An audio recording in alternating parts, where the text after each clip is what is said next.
পানি ঢেলে দিয়েছি, পানির মধ্যে পাথর দিয়েছি, নিচে থেকে আগুন জ্বলছে, পাথর নাড়াচাড়া করছে। আমার বাচ্চারা যেন বুঝে কিছু রান্না হচ্ছে, সান্ত্বনা দিয়ে দিয়ে ঘুম পাড়ানোর চেষ্টা করছি। চিন্তা করছি বাচ্চারা হয়তো কাঁদতে কাঁদতে একেবারে ক্লান্ত হয়ে ঘুমায় যাবে। এই কথা শুনে ওমর ফারুক রাদিয়াল্লাহু আনহু বললেন, আপনার যেই কঠিন অবস্থা, আপনি কি খলিফার দরবারে যান নাই? এই বিষয়টি সম্পর্কে তাকে কি আপনি অবহিত করেন নাই? মহিলা তখন বললেন, চেষ্টা করেছিলাম, ভিড়ের কারণে যেতে পারিনি। আমার বাচ্চাগুলো কয়েকদিন না খেয়ে আছে, বড় ক্ষুধার্ত, তারা কান্না করছে, তাদের আহাজারিতে আমার কলিজাটা ছটফট ছটফট করছে। কথাটা শোনা মাত্রই ওমর ফারুক রাদিয়াল্লাহু আনহু তিনি কেঁদে ফেললেন। মহিলা বললেন, আপনি কাঁদেন কেন? তিনি বললেন, আচ্ছা আপনি দাঁড়ান, দেখি আপনার জন্য আমি কিছু করতে পারি নাকি। তাড়াতাড়ি করে দৌড়ায় তিনি বাইতুল মালে গেলেন। বাইতুল মালে গিয়ে তারপরে একটা বস্তার মধ্যে আটা ঢুকালেন, গম ঢুকালেন, কিছু খাদ্যদ্রব্য ঢুকালেন। এরপরে নিজেই সেই বস্তাটা কাঁধে বা মাথায় তিনি তুলে নিতে লাগলেন। বাইতুল মালের দায়িত্বশীল এসে বললেন, কি ব্যাপার আমিরুল মুমিনিন, আপনি কেন বস্তা নিজের কাঁধে বা মাথায় নিচ্ছেন? আমাকে দেন। তিনি তখন বললেন, তুমি সরে যাও, আমার বস্তা আমাকে উঠাতে দাও, কারণ কিয়ামতের দিন আমার বোঝা তুমি বহন করবে না। সরে যাও তুমি। যে দৃশ্য দেখে এসেছি, আমার তো মনে হয় কিয়ামতের ময়দানে এর কারণে আমি আসামি হয়ে যেতে পারি। বস্তাটা নিজের কাঁধে নিয়ে ওই মহিলার কাছে তিনি গেলেন। নিজে তিনি আটা গম বের করে দিলেন, নিজেই রুটির খামির বানালেন। মহিলাকে বললেন, তাড়াতাড়ি খাবার প্রস্তুত করো। রুটি প্রস্তুত হলো, খাবার প্রস্তুত হলো, বাচ্চাদেরকে খাওয়ালেন। মহিলা তখন কান্না করছিল। ওমর ফারুক রাদিয়াল্লাহু আনহু বললেন, মাগো তুমি কাঁদো কেন? ওই নারী তখন বললেন, আমি এজন্য কান্না করছি, আহারে যদি আমাদের রাষ্ট্রের খলিফা ওমরের মতো লোক না হয়ে তোমার মতো মানুষ হতো, তাহলে আমাদের ভাগ্য আরো ভালো হয়ে যেত। ওমর রাদিয়াল্লাহু আনহু একটু মুচকি হাসলেন, হেসে বললেন, ঠিক আছে, আগামীকাল তুমি খলিফার দরবারে যেও, দেখবো আমি তোমার জন্য আরো কিছু করতে পারি কিনা। পরের দিন মহিলা খলিফার দরবারে গেল। খলিফার দরবারে গিয়ে দেখে গত রাতে যেই লোকটা আটার বস্তা কাঁধে নিয়ে এসেছে, মাথায় নিয়ে এসেছে, ওই লোকটা খলিফার আসনে আসীন হয়ে আছে। দেখা মাত্রই এই মহিলা আবার থর থর করে কেঁপে উঠলো। শুরুতেই সে ক্ষমা চেয়ে নিল, খলিফা কালকে আমার ভুল হয়ে গেছে, আমিরুল মুমিনিন আমাকে আপনি মাফ করে দেন। তিনি তখন বললেন, মা গো, উল্টা ক্ষমা চাইও না, তোমাকে আজকে এই জন্য এখানে ডেকে এনেছি, সবার সামনে তোমার কাছে উল্টা আমি ক্ষমা চাচ্ছি। যখন তোমার খাবারের দরকার ছিল, তোমার প্রয়োজন মতো আমি তোমার কাছে খাবার পৌঁছাতে পারি নাই, এই জন্য তুমি কিয়ামতে ওমরকে আসামি হিসাবে দাঁড় করায়ও না। এটা হলো তাকওয়াবান শাসকদের শাসনের নমুনা। আর যে সমাজে তাকওয়াবান শাসক থাকে না, এরা জনগণের কাছে খাবার পৌঁছাবে দূরের কথা, জনগণের খাবার চুরি করে তার গুদামের ভিতরে ঢুকায়। খাটের নিচে মাঝে মাঝে তেল পাওয়া যায়, টিন পাওয়া যায়, বলেন পাওয়া যায় কি যায় না? আমার আরেকটা ঘটনা মনে পড়ছে, আমি কি বলতাম? অবশ্যই। এই যে এখানে অনেকগুলো ইলেকট্রিক্যাল লাইট, সেই যুগে তো বিদ্যুৎ ছিল না, ইলেকট্রিসিটি ছিল না, মোমবাতির আলো জ্বালিয়ে তারা অফিসিয়াল কাজ করতেন। ওমর ফারুক রাদিয়াল্লাহু আনহু মোমবাতির আলো জ্বালিয়ে একদিন কাজ করছেন। এমন সময় তার কিছু রিলেটিভ, কিছু আত্মীয় স্বজন দেখা করার জন্য তার কাছে এসে দরজায় নক করলেন। বললেন, আমরা কি ভিতরে আসবো নাকি? তিনি বললেন, না, একটু দরজায় দাঁড়িয়ে থাকো। এদেরকে দরজায় দাঁড় করিয়ে রেখে তার সামনে থাকা মোমবাতির আগুন তিনি ফু দিয়ে নিভিয়ে দিলেন। তারপরে নতুন আরেকটা মোমবাতিতে আগুন ধরালেন। এরপরে বললেন, এবার তোমরা ভেতরে আসতে পারো। এরা ভেতরে ঢুকেই বলল, আমিরুল মুমিনিন, আপনার সামনেই তো মোমবাতিতে আগুন ধরানো ছিল, সেটা ফু দিয়ে নিভিয়ে কেন নতুন করে আরেকটা মোমবাতিতে আগুন ধরালেন? তিনি তখন বললেন, তোমরা আসার আগ পর্যন্ত রাষ্ট্রের টাকায়, জনগণের টাকায় কেনা মোমবাতির আলো জ্বালিয়ে আমি রাষ্ট্রের কল্যাণে অফিসিয়াল কাজ করছিলাম। তোমরা এসেছো আমার সাথে দেখা করতে, তোমরা আমার আত্মীয় স্বজন, সম্ভবত আমার সাথে ব্যক্তিগত কথা বলবে। চিন্তা করে দেখলাম জনগণের পয়সায় কেনা মোমবাতির আলো জ্বালিয়ে আমি যদি নিজের আত্মীয় স্বজনের সাথে কথাবার্তা বলতে থাকি, তাহলে আমার উপর যে দায়িত্বের আমানত দেওয়া হয়েছে সেটার খেয়ানত হয়ে যাবে, জনগণের সম্পদ নষ্ট হবে, কিয়ামতের ময়দানে আমাকে আসামি হয়ে দাঁড়ানো লাগবে।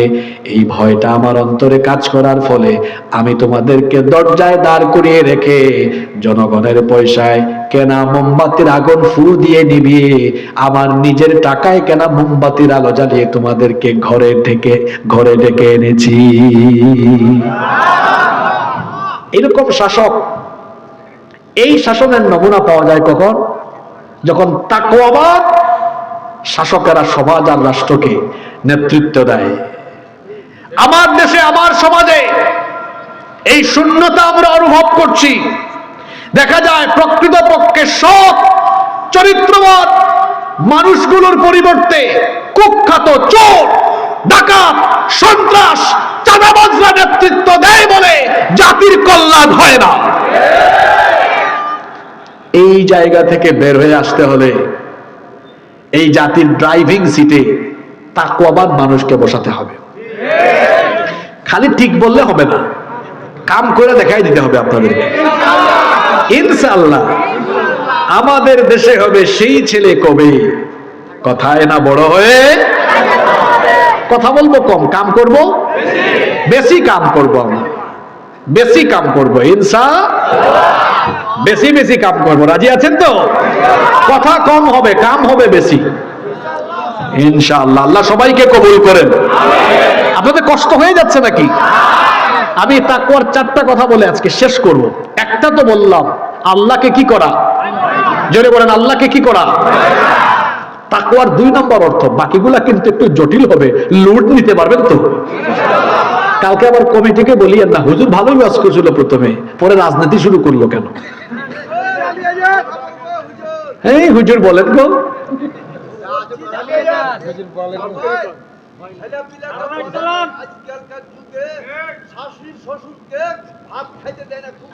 হ্যাঁ হ্যাঁ আসবে সামনে, আপনি বসেন ইনশাআল্লাহ। মাশাআল্লাহ, ঠিক আছে না, ঠিক কথা বলেছে উনি, থাকুক, এটাও আমরা বলবো ইনশাআল্লাহ। নাম্বার 2, আপনারা তো পুরো মজার মানুষ। নাম্বার 2, তাকওয়ার 2 নম্বর অর্থ হলো ওয়াল আমালু বিত-তানজিল। গুরুত্বপূর্ণ পয়েন্ট চলে আসছে, ঘুমাই গেছেন নাকি? তাকওয়া মানে শুধু আল্লাহকে ভয় করা নয়, তাকওয়ার 2 নম্বর অর্থ হলো ওয়াল আমালু বিত-তানজিল, আল্লাহর নাজিল হওয়া এই কিতাব অনুযায়ী পুঙ্খানুপুঙ্খ আমল করা। এটার নাম কি? তাকওয়া, এটার নাম। তার মানে সহজ বাংলায় যদি বলি, কোরআন অনুযায়ী আমল করার নাম হলো, আরো জোরে বলেন, কোরআন অনুযায়ী আমল করার নাম কি? এখন আমার দেশে বহু মানুষ আপনি পাবেন যারা কোরআন তেলাওয়াত করে কিন্তু কোরআনের আমল করে না। দেখবেন এলাকার বিশিষ্ট সুদখোর 5 ওয়াক্ত নামাজেও যায়, এই রকম নামাজি সুদখোর বিভিন্ন এলাকায় আছে না নাই? নামাজও পড়ে, ফজরের পরে আবার বাড়িতে গিয়া কোরআন খুলে তারপরে পড়তেছে ইয়া আইয়ুহাল্লাযীনা আমানু লা তাকুলুর রিবা আদআফাম মুদাআফা। কি সুন্দর আয়াত! হে ঈমানদারেরা, চক্রবৃদ্ধি হারে সুদ খেও না। তেলাওয়াত করেছে, এমন সময় একজন আসছে, চাচা ওই যে নিছিলাম সুদের টাকাটা, কয় ডিস্টার্ব করিস না, আমি তেলাওয়াতে আছি, পকেটে ঢুকাই দিয়া চলে যা। তেলাওয়াত করে কিসের আয়াত? সুদের আয়াত, আর পকেটে নেই কি? তাহলে কোরআন অনুযায়ী আমল হলো নাকি? আমার দেশে কোরআন তেলাওয়াতকারী বেশি না কোরআন আমল করে এমন মানুষ বেশি? রাগ কইরেন না এখন, বলেন তো আমার দেশে ওয়াজে মানুষ বেশি নাকি মসজিদে নামাজে মানুষ বেশি? দেখছেন কারবার? বলেন তো দেখি, কিয়ামতের দিন প্রথম যে আমলের হিসাব দেওয়া হবে সেই আমলের নাম কি? তার মানে আমার চেয়ে তারা ওয়াজ ভালো জানে কিন্তু আমল করে না। ওয়াজ হবে কম, আমল হবে, আমল বেশি হওয়া লাগবে। ওয়াজ কম হবে, আমল বেশি হবে। কিন্তু আমাদের হয়ে গেছে উল্টা। তাকওয়া হলো কোরআন অনুযায়ী আমল করা। কোরআন অনুযায়ী আমল করা মানে কি? আগে শোনেন, আল্লাহর নবী তিনি কেমন ছিলেন। আমার হাতে এটা হলো প্রিন্টেড কোরআন, যেটা ছাপাখানা থেকে প্রিন্ট হয়ে বের হয়েছে। আর আমার রাসূল তিনি নিজে ছিলেন প্র্যাকটিক্যাল কোরআন, জীবন্ত কোরআন। আমাদের মা আম্মা জানা আয়েশা রাদিয়াল্লাহু আনহাকে গিয়ে জিজ্ঞেস করা হলো রাসূলের চরিত্র কেমন ছিল। তিনি বলেন, আমি ওয়াজ করে বলা লাগবে না, একটু বাড়িতে চলে যাও, গিয়ে কোরআন পড়া আরম্ভ করো। কারণ কোরআনের প্রতিটা লাইন যেমন, আমার নবীর চরিত্র হলো তেমন। এখন আসেন, বাকি কথা কি বলবো? আমাদের চরিত্র হলো এমন। কোরআন শরীফে আছে আকিমুস সালাহ, নামাজ কায়েম করো। আমরা নামাজ আদায় করি, মানুষকেও নামাজের দাওয়াত দেই, ঠিক আছে। এরপরে আল্লাহ যে বললেন, ওয়াসসারিকু ওয়াসসারিকু ওয়াসসারিকু ওয়াসসারিকাতু ফাকতাহু আইদিয়াহুমা, চোর সে পুরুষ হোক বা নারী হোক, অপরাধ প্রমাণ হলে হাত কেটে দাও। আরো আছে, ওয়ামান লাম ইয়াহকুম বিমা আনজালাল্লাহ ফাউলাইকা হুমুল কাফিরুন ফাউলাইকা হুমুয যালিমুন ফাউলাইকা হুমুল ফাসিকুন। যারা আল্লাহর দেওয়া কিতাব মোতাবেক বিচার ফয়সালা করে না, তারা হলো কাফের, তারা হলো জালেম, তারা হলো ফাসিক। বলেছেন কে? এখন দেখা যায় কোরআন তেলাওয়াত করে, নামাজ আদায় করে, কিন্তু কোরআন দিয়ে বিচার ফয়সালা করে না। যারা কোরআন দিয়ে বিচার ফয়সালা করে না, আল্লাহ বলেছেন তারা ঈমানদার হতে পারে না। কোরআন দিয়ে বিচার ফয়সালা হলে ন্যায় বিচার প্রতিষ্ঠা হবে কি হবে না? এই যে দেখেন, আমাদের দেশ স্বাধীন হয়েছে 54 বছর। কত বছর? এর মধ্যে 32 বছর দুইজন নারী দেশ পরিচালনা করেছেন, আর 22 বছর অনেকজন পুরুষ মিল্লা জিল্লা। আমরা এগিয়ে না মহিলারা এগিয়ে? আবার মহিলারা এত ক্ষমতা পেয়েছে, তারা এট এ টাইম প্রধানমন্ত্রী, বিরোধী দলীয় নেত্রী, স্পিকার, স্বরাষ্ট্রমন্ত্রী, পররাষ্ট্রমন্ত্রী, এমনকি শিক্ষামন্ত্রী নারীরা ছিল। ছিল কি ছিল না? নারীরা এত ক্ষমতা পাইয়া 32 বছর শাসন করে এই দেশ থেকে নারী নির্যাতন, নিপীড়ন, ধর্ষণ বন্ধ করতে পেরেছে? আর আরো 22 বছর পুরুষরা। এই টোটাল 54 বছরে শাসন চলেছে আল্লাহর আইনে না মানুষের আইনে? জোরে বলে, মানুষের আইনে। এই 54 বছর আল্লাহর আইনে নয়, কার আইনে? মানুষের আইনে। তো নারী ধর্ষণ কি বন্ধ হয়ে গেছে নাকি? ওই যে 7-8 মাস আগে মাগুরায় একটা ছোট্ট মেয়ে, এক পরিবারের 3 নরপিশাচ আমার বোনটির উপরে পাশবিকতা চালিয়েছে। কয়েকদিন হাসপাতালে থেকে কষ্ট পেয়ে পেয়ে দুনিয়া থেকে চলে গিয়েছে। আমার বোন দুনিয়া থেকে গিয়ে কবরে ঘাস উঠে গিয়েছে। তার ধর্ষণকারীরা বেঁচে আছে না নাই? আদালতে আল্লাহর আইন না মানুষের আইন? এ কেমন আইন যে আইন থাকার ফলে আমার বোন ধর্ষিতা হয়ে কবরে চলে যায়, আর ধর্ষক মাসের পর মাস বেঁচে থাকে? যে আইন থাকলে ধর্ষিতা কবরে যায় আর ধর্ষক বেঁচে থাকে, সে আইনের মুখে আমরা লাথি মারি। এর বিপরীতে যদি আল্লাহর আইনটা হতো, তাহলে কোরআনে ধর্ষকের শাস্তি কি? না না, এটা ভুল বলেছেন। শুধু মৃত্যুদণ্ড না, এখানে কি মাহফিল লাইভ হচ্ছে নাকি? এই মাহফিল যেমন লাইভ হয়, মৃত্যুদণ্ড হবে লাইভ। লাইভ মৃত্যুদণ্ড। কি মৃত্যুদণ্ড? মানে নবাবগঞ্জের মানুষের চোখের সামনে মৃত্যুদণ্ড দেওয়া হবে। কেন? যাতে তার মতো কোন লুচ্চা যদি এলাকায় থাকে, এক বিচার দেখে যেন তারের মতো সোজা হয়ে যেতে পারে। এখন বলেন তো দেখি, আপনাদের জন্য আল্লাহর আইন ভালো না মানুষের আইন ভালো? জোরে বলেন, কার আইন? কার আইন? বিশ্বাস করেন, মানুষের তৈরি করা এই আইন 54 বছর ধরে আমাদেরকে মুক্তি দিতে পারে নাই। যদি আমরা মুক্তি চাই, তাহলে মানুষের তৈরি করা আইনের মুখে লাথি মেরে বঙ্গোপসাগরে এই আইনকে ফেলে দিয়ে আল্লাহর কোরআনের আইনকে গ্রহণ করে নিতে হবে। আমরা আল্লাহর কোরআনের আইন চাই কি চাই না? তাকওয়ার 2 নম্বর অর্থ হলো কোরআনে যা আছে তা কি করা? মেনে চলা। কোরআনে যা আছে তা কি করা। আপনি কিভাবে নিজের জীবন চালাবেন, পরিবার চালাবেন, এটা যেমন কোরআনে আছে, কেমনে আপনি সমাজ এবং রাষ্ট্র পরিচালনা করবেন বলেন তো, এটা কোরআনের ভেতরে আছে না নাই? অনেকে আছে কোরআন দিয়ে রাষ্ট্র গঠনের কথা বললে যারা বলে তাদেরকে ধর্ম ব্যবসায়ী বলে গালি দেয়। আচ্ছা বলেন তো, এই যে আমি এখানে আছি, আমি তো চাপাই নবাবগঞ্জে 8-9 বছর ধরে আসতেছি, আমি তো সবসময় এই গেটআপে আসি। কেউ যদি আমাকে বা অন্য কোনো আলেমকে বলে আপনাকে 10 লক্ষ টাকা দিব, এমপিও বানাবো, আপনি শুধু এই জুব্বাটা খুলে শার্ট প্যান্ট পরে হাঁটবেন আর ক্লিন শেভ করে হাঁটবেন, আপনার কি মনে হয় এদেশের কোনো আলেম এটা করবে? জোরে বলেন, করবে? কিন্তু আমাদেরকে যারা ধর্ম ব্যবসায়ী বলে, ওদেরকে যদি আপনি বলেন ভাই আপনার বুট বেড়ে যাবে শুধু শার্ট প্যান্টটা খুলে পায়জামা পাঞ্জাবি পরে, আপনারাই ফতোয়া দেন ভাই ভুট্টা একটু বাড়বে শুধু টুপিটা সব সময় পরে রাখবেন আর নামাজটা ছাইরেন না। আর আমার দেশে ইলেকশন আসলে নামাজি বাড়ে, শুধু নামাজি বাড়ে না, নামাজের ওয়াক্তও বাড়ে। এমনি তো নামাজ কই ওয়াক্ত চালু হয়ে গেছে গো, হ্যাঁ এমনি নামাজ কই ওয়াক্ত? 5 ওয়াক্ত। আর ইলেকশন আসলে এটা একটু উপরের দিকে যায়। কিভাবে? আপনারা জানেন যে গ্রামে এশার নামাজ যে টাইমে হয়, বাজারে একটু দেরিতে হয় না? এক ক্যান্ডিডেট ঢুকেছিল গ্রামে, ওখানে এশার নামাজের আজান হয়েছে, নামাজ শেষ করেছে, বাজারে ঢুকে দেখে হায় হায় এখানে এখনো একামত হচ্ছে। তা সাঙ্গপাঙ্গ বলছে লিডার কি করবো গো, এখানে তো একামত হয়। একদম চুপ থাকো। আবার গিয়ে ঢুকো, একটু আগে না পড়লাম, একদম চুপ, ইলেকশনের টাইম, যতবার সুযোগ পাবি ততবার নামাজ পড়বি।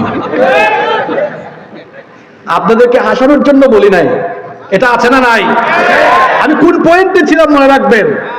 আমাদেরকে যারা ধর্ম ব্যবসায়ী বলে, ওরা ভোটের জন্য, ক্ষমতার জন্য টুপি না থাকলে টুপি দিতে পারে, পাঞ্জাবি না থাকলে পাঞ্জাবি দিতে পারে, নামাজি না হলে নামাজে যেতে পারে। কিন্তু আমরা কি আমাদের সুরত পাল্টাই? আমাদের ভাষা পাল্টাই? তাহলে আমাদেরকে যারা ধর্ম ব্যবসায়ী বলে, আমাদেরকে যারা ধর্ম ব্যবসায়ী বলে, যারা নিজেরা আবার ভোটের এবং ক্ষমতার আশায়, ক্ষমতার নেশায় সুরত পাল্টায়, বেশভূষা পাল্টায়, এরাই হলো প্রকৃত ধর্ম ব্যবসায়ী। আলেমরা ধর্ম ব্যবসায়ী নয়।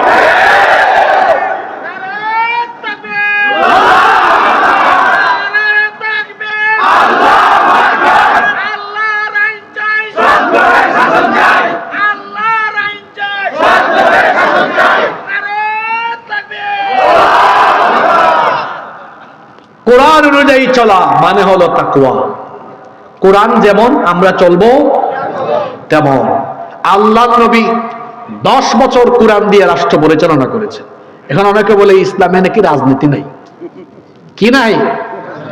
ইসলামে নাকি রাজনীতি? তাইলে আল্লাহ নবী 10 বছর রাষ্ট্র চালাইছে কি দিয়ে? জোরে বলেন, কি দিয়ে? এক মুখে কয় কথা, একবার বলে ইসলামে রাজনীতি নাই, আরেকবার বক্তব্য বলে আমরা মদিনার ইসলাম চাই। তো মদিনার ইসলামে কি ক্লিন শেভ আছে নাকি? কথা বলেন না কেন? মদিনার ইসলামে কি মানুষের আইন আছে নাকি? মদিনার ইসলামে কার আইন? জোরে বলতে হবে, মদিনার ইসলামে কার আইন? এখন ফতোয়াটা আপনারাই দেন, আমি কিছু বলবো না। যে মুখে বলে একটা করে আরেকটা, তার নাম কি? মুখে বলে একটা করে আরেকটা, তার নাম কি? সবচেয়ে বেশি খারাপ কারা? নমরুদ, ফেরাউন জাহান্নামের উপরের তলায় থাকবে, আর মুনাফিক কোথায় থাকবে? মুনাফিকিতে আমরা লিপ্ত হব না। আমি তরুণ যুবক ভাইদেরকে বলছি, কারণ এই তারুণ্য হলো আগামীর বাংলাদেশ। এই বাংলাদেশকে আপনারাই বিনির্মাণ করতে হবে। ভালো করে শোনেন, একটা জাতির যুবক এবং তরুণরা যখন পথভ্রষ্ট হয়, সেই জাতি তখন সমৃদ্ধি থেকে পিছিয়ে যায়। আপনাদেরকে অনেকে টার্গেট করে। ভালো করে শোনেন, আমিও তো আপনার মতো যুবক। কেউ যদি আমাকে আব্বা ডাকে, তাও সে তার সামনে পিছনে আমারে ঘুরাতে পারবে না, আমাকে ইউজ করতে পারবে না। এই যে আমি কথা বলছি, ঘামাচ্ছি, আমার শরীরের প্রতি ফুটা ঘাম, এটা আমি কারো চামচামিতে দিতে পারবো না। অনেক যুবকদেরকে এই সমাজের কিছু মানুষ তার স্বার্থ সিদ্ধির জন্য হয় টাকা পয়সা নইলে অন্য কোনো লোভনীয় প্রস্তাব দিয়ে তার সামনে পিছনে তার স্বার্থ সিদ্ধির জন্য যুবকদেরকে সামনে পিছনে দেখে ইউজ করে, ব্যবহার করে। আমি আমার যুবক ভাইদেরকে বলতে চাই, আপনার শরীরের এই তারুণ্য, যৌবন, শক্তি, সামর্থ্য দিয়েছেন কে? আরো জোরে বলেন কে? Keep in your mind, youth is not a gift given by your leader. যৌবন আপনার নেতার দেওয়া গিফট নয়, যে আপনি আপনার তারুণ্য, যৌবন, ঘাম, শ্রম, শক্তি, সামর্থ্য এটা কারো চামচামি করার জন্য আল্লাহ দেন নাই। যদি আপনার তারুণ্য, যৌবন, ঘাম, শ্রম, রক্ত, জীবন এটা দিতেই হয়, তাহলে এটা কেবলমাত্র আল্লাহর জমিনে আল্লাহর দ্বীন কায়েমের জন্য উৎসর্গ করতে হবে। কারো চামচামিতে এটা উৎসর্গ করা যাবে না। যুবক ভাইরা হাসিও না, তোমার কি বলছি বুঝছো? ইউ হ্যাভ টু পার্সোনালিটি, তোমার ব্যক্তিত্ব থাকা দরকার। তুমি চামচার মতো ঘোরাঘুরি করো কেন? তুমি কি চামচা যে তুমি মানুষের চামচামি করো? তুমি চামচা নও। ভালো করে শুনে রাখো, পৃথিবীতে আল্লাহ তোমাকে কারো চামচামি করতে পাঠান নাই। যদি তোমাকে তোমার এই তারুণ্য, যৌবনের শক্তি, সামর্থ্য কোথাও দিতেই হয়, তাহলে সেটা কোরআনের মিছিলে আর কোরআনের রাজ কায়েমের জন্য দিতে হবে। এর বাহিরে যাওয়ার কোনো সুযোগ। যুবক ভাইয়েরা রাজি আছেন তো? কারা কারা রাজি আছেন তো হাত তুলে আল্লাহকে দেখান।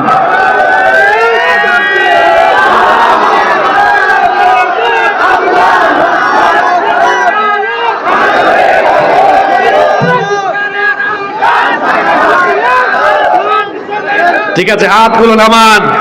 কামরুজ্জামান ভাই, আপনার দেখে রাখিয়েন, এরা কিন্তু ওয়াদা করছে, ছবিও উঠে গেছে। আমরা কারো চামচামি করব না ইনশাআল্লাহ। তাকওয়ার 3 নম্বর অর্থ হলো ওয়াল কানাআতু বিল কালিল, অল্পে তুষ্ট থাকা। অল্পে কি থাকা? আমাদের খালি চাই আর চাই। একটা বাড়ি হয়েছে, কয় আরেকটা কেমনে হবে? আল্লাহ নবীর জন্য বলেছেন মানুষের স্বভাব হলো এমন, ওয়ালাইয়ামলা ফাহু ইল্লা তুরাব, 3.5 হাত কবরের মাটি ছাড়া তার পেট কোনো কিছুতে ভরবে। এজন্য আমরা সন্তুষ্টির জীবন যাপন করব, কারণ সন্তুষ্টির জীবন যাপন করলে নিয়ামত যিনি বাড়ায় দিবেন তিনি কে? লা ইন শাকারতুম লা আযীদান্নাকুম ওয়া লা ইন কাফারতুম ইন্না আযাবি লাশাদীদ। যদি তোমরা কৃতজ্ঞ বান্দা হও, তোমাদেরকে নিয়ামত আরো যিনি বাড়িয়ে দিবেন, জোরে বলেন তিনি কে? অকৃতজ্ঞ হলে আল্লাহ শাস্তি দিয়ে দিবেন। এজন্য আল্লাহর কাছে আমরা ফরিয়াদ করছি, আল্লাহ আমাদেরকে তোমার শুকরগুজার বান্দায় পরিণত করে দাও, বলে না আমিন। তাকওয়ার 4 নাম্বার অর্থ হলো ওয়াল ইস্তিআদাদু লিয়াউমির রাহিল, মৃত্যু পরবর্তী জীবনের জন্য প্রস্তুত থাকা। আবারও আমি যুবক ভাইদের দৃষ্টি আকর্ষণ করছি, এই একটা জিনিস কি করে মানুষকে সৎ পথে থাকতে সহায়তা করে শোনেন। মৃত্যু হলো এমন একটা বিষয়, পেছন থেকে এটা আমাদেরকে সব সময় তাড়া করছে। কখন যে কার মৃত্যু চলে আসে আমরা জানি না। এই প্যান্ডেলে বসে আছি আমরা, জানি না বাড়ি ফিরতে পারবো কিনা। এই মাহফিলে সর্বশেষ যখন মাহফিলটা হয়েছিল, সেই মাহফিলে অনেকে ছিল যারা আজকে মাহফিলে নাই। কার হায়াত যে কখন ফুরিয়ে যায় এটা আমরা জানি না। তাকওয়ার মানে হলো সব সময় মরণের চিন্তা মাথায় রাখা। এই যে রাতের বেলা মোবাইলে আপনি আজে বাজে জিনিস দেখছেন, মাথায় যদি এই জিনিসটা আসে, হায় রে হায়, এখনই আমার মরণ হয়ে যেতে পারে। এই যে অনেক যুবকেরা নাপাক শরীরে ঘুমিয়ে যায়, নাপাক থাকে, নাপাক। খবরদার এই হাদিসটা শুনেন। গান শুনতে শুনতে, আজে বাজে ভিডিও দেখতে দেখতে নাপাক হয়ে ঘুমিয়ে যায়। আল্লাহর নবী বলেছেন, ইউবাতু কুল্লু আবদিন আলা মা মাতা আলাইহি, মানুষ যে অবস্থায় মারা যায় ওই অবস্থায় হাসরের ময়দানে তারে উঠাবেন কে? নাপাক হয়ে মারা গেলে হাসর হবে নাপাকদের সাথে, মুমিন হয়ে মারা গেলে হাসর হবে মুমিনের সাথে। ও আমার ভাইয়েরা, এজন্য মরণের কথা মাথায় সব সময় রাখতে হবে। চারটা অর্থ তো বললাম, এখন আমি আরেকটা উদাহরণ দেই। আমার মনে হয় এই উদাহরণটা তাকওয়ার জন্য যথেষ্ট। আপনাদের এলাকায় খাল বিল আছে না নাই? খালে বিলে একটা মাছ পাওয়া যায়, দেখবেন যে মাছটা কাদার ভিতরে থাকে। আমরা তো বাইম মাছ বলি, আপনারা কি বলেন? গুচি মাছ। আরে দারুণ, কি সুন্দর ভাষা আপনাদের। গুচি মাছ কোনটা আবার? আমরা যেমন ভাই, ও আচ্ছা গুচি, আমরা এটাকে সিলেট বলে গুত্তুম মাছ। আমি চিনছি, আমি নিজে ছোটবেলায় কামরুজ্জামান ভাই ওই যে ঠেলা জাল দিয়ে, ঠেলা জাল চিনেন? আপনাদের এলাকায় আছে নাকি? ওই যে তিনটা বাঁশ দিয়ে ঠেলাইয়া তারপরে মাছ মারে। আমি নিজে ছোটবেলায় ঠেলাইয়া এই যে গুচি মাছ মানে গুত্তুম মাছ ধরেছি। এই গুচি মাছ বাইম মাছ দুটোই থাকে কোথায়? কিন্তু আশ্চর্য ব্যাপার হলো, এটারে কাদা থেকে টেনে বের করে, খলই না খালই বলেন, খলইয়ের মধ্যে রাখলে দেখা যায় এর মধ্যে কোনো কি নাই। জোরে বলেন, কাদা আছে। মনে রাখবেন, তাকওয়ার কথা মাথায় আসলেই মনে করবেন আমারে বাইম মাছ হয়ে যেতে হবে। কি হয়ে যেতে হবে? আচ্ছা বলেন তো, এমন এক জামানায় আমরা বসবাস করি, সামনে পিছনে ডানে বামে উপরে নিচে গুনাহ কম না বেশি? জোরে বলেন, কম না বেশি? অনেক বেশি। বাইম মাছ, গুচি মাছ কাদায় থাকলেও মাছ শিকারী তাকে বের করে যখন আনে, এই মাছকে যেমন চকচকে পরিষ্কার দেখা যায়, আমার আপনার মৃত্যু হওয়ার আগ পর্যন্ত গুনাহে পরিপূর্ণ সমাজে এমন ভাবে আল্লাহকে ভয় করে চলবো, যেদিন মালাকুল মউত এসে আমার শরীর থেকে রূহটা বের করবে, সেও যেন দেখে গুনাহের সাগরে বসবাস করা এই লোকটাও ছিল বড় ঝকঝকে পরিষ্কার। এরকম জীবন যাপন করা যাবে কি যাবে না? এরকম কেমনে চলতে হয় যুবক ভাইরা শোনো। রাস্তায় বের হয়েছ, সুন্দরী ললনা জরিনা সকিনা নুপুর পায়ে দিয়ে, নুপুরের রিনিঝিনি শব্দ দিয়ে হেঁটে যায়। আবার কখনো কখনো চুল এলোমেলো করে ওড়না বাড়ি দিয়ে হালকা পাতলা সুবাস ছড়িয়ে হেঁটে যায়। যদি তোমার চোখের সামনে এটা পড়েও যায়, সঙ্গে সঙ্গে মনে মনে বলে ফেলবে, যেই আমার সামনে থাকুক না কেন, আমার আল্লাহ তো আমাকে বলেছেন সূরা নূরে, কুল্লিল মুমিনিনা ইয়াগুদ্দু মিন আবসারিহিম, মুমিন পুরুষরা যেন তাদের চক্ষুকে পরনারী থেকে নিম্নগামী রাখে। আমি আমার চক্ষুকে নিম্নগামী করে রাখবো তাকা মনে, এটার নাম তাকওয়া। রাস্তাঘাটে অশ্লীল বিজ্ঞাপন দেখলাম, বিলবোর্ড দেখলাম, ফেস্টুন দেখলাম, আমি তাকাবো না। আমার সামনে পিছনে ডানে বামে গুনাহ থাকবে, কিন্তু কোনো গুনাহ আমাকে গ্রাস করতে পারবে না। এইরকম যদি কেউ থাকে আল্লাহকে ভয় করে, কোন উলঙ্গ দেশে বাস করলেও সে নষ্ট হবে না। আল্লামা ইকবালের নাম শুনেছেন আপনারা? আল্লামা ইকবালের নাম শুনেছেন? বিশ্ববিখ্যাত কবি আল্লামা ইকবাল। তিনি পড়াশোনা করেছেন পাশ্চাত্যে, যারা উলঙ্গ চলাফেরা করে, যেই দেশে জিনা ব্যভিচার অনেক বেশি। তাকে একবার প্রশ্ন করা হলো, আপনি নবীজির শানে এত এত কবিতা লিখলেন, ইসলামের পক্ষে আপনার এত লেখনী, আল্লামা ইকবালের ছবি দেখছেন আপনারা? কেউ দেখেন নাই? দেখেছেন? মুখের অবস্থা কেমন? দাড়িও নাই। আল্লামা ইকবালের লেখনী যারা পড়েছেন আপনারা তারা জানেন কত বড় মাপের কবি, বিশ্ববিখ্যাত কবি। তাকে জিজ্ঞেস করা হলো, আচ্ছা আপনি পড়ালেখা করলেন পাশ্চাত্যে, উলঙ্গ জেনা ব্যভিচার যে দেশে এত বেশি, এই দেশে থেকে আপনি নবীজির শানে এত কবিতা লিখছেন কেমনে? চোখের সামনে তো সব আজে বাজে জিনিস। উনি উত্তর দিয়েছি কি জানেন? আমি পাশ্চাত্যে থাকলেও আমার চক্ষু কখনো কোনো উলঙ্গপনা দেখতে পাইনি, কারণ আমার চোখে মদিনার ধুলাবালু সুরমার মতো লাগানো ছিল। চিন্তা করেছেন? ওই যে বললাম বাইম মাছ হয়ে যাওয়া, ও থাকে কোথায়? কাদায়। পুঁটি মাছ দেখবেন পানিতে থাকে, পুঁটি মাছ খলইয়ে নিলে একটু একটু কি দেখা যায়, ওই যে খাল বিলে থাকে না সেচ দেয়, এই তো ডিসেম্বর জানুয়ারি মাসে কিন্তু অনেকে খাল বিল সেচ দিয়ে মাছ ধরে। আপনাদের এলাকায় এটা আছে কিনা? মানে খাল বিল সেচ দিয়ে পানি ধরে, দেখবেন পুঁটি মাছ, তারপরে ওই যে শোল মাছ, অন্যান্য মাছ এটাতে একটু একটু কাদা থাকে পানিতে থাকলেও, কিন্তু বাইম মাছ একদম চকচকে, থাকলো কাদায় কিন্তু কোনো কি নাই, বাইম মাছেও নাই, গুচি মাছেও নাই। আমার আপনার জীবন যাপন হবে বাইম মাছ আর গুচি মাছের মতো, চারপাশে গুনাহ থাকবে, কিন্তু আমি আমার রবকে এমন ভাবে ভয় করব যে কোনো গুনাহ আমাকে টাচ করতে পারবে না। এর নাম তাকওয়া। পারা যাবে? জোরে বলেন, পারা যাবে?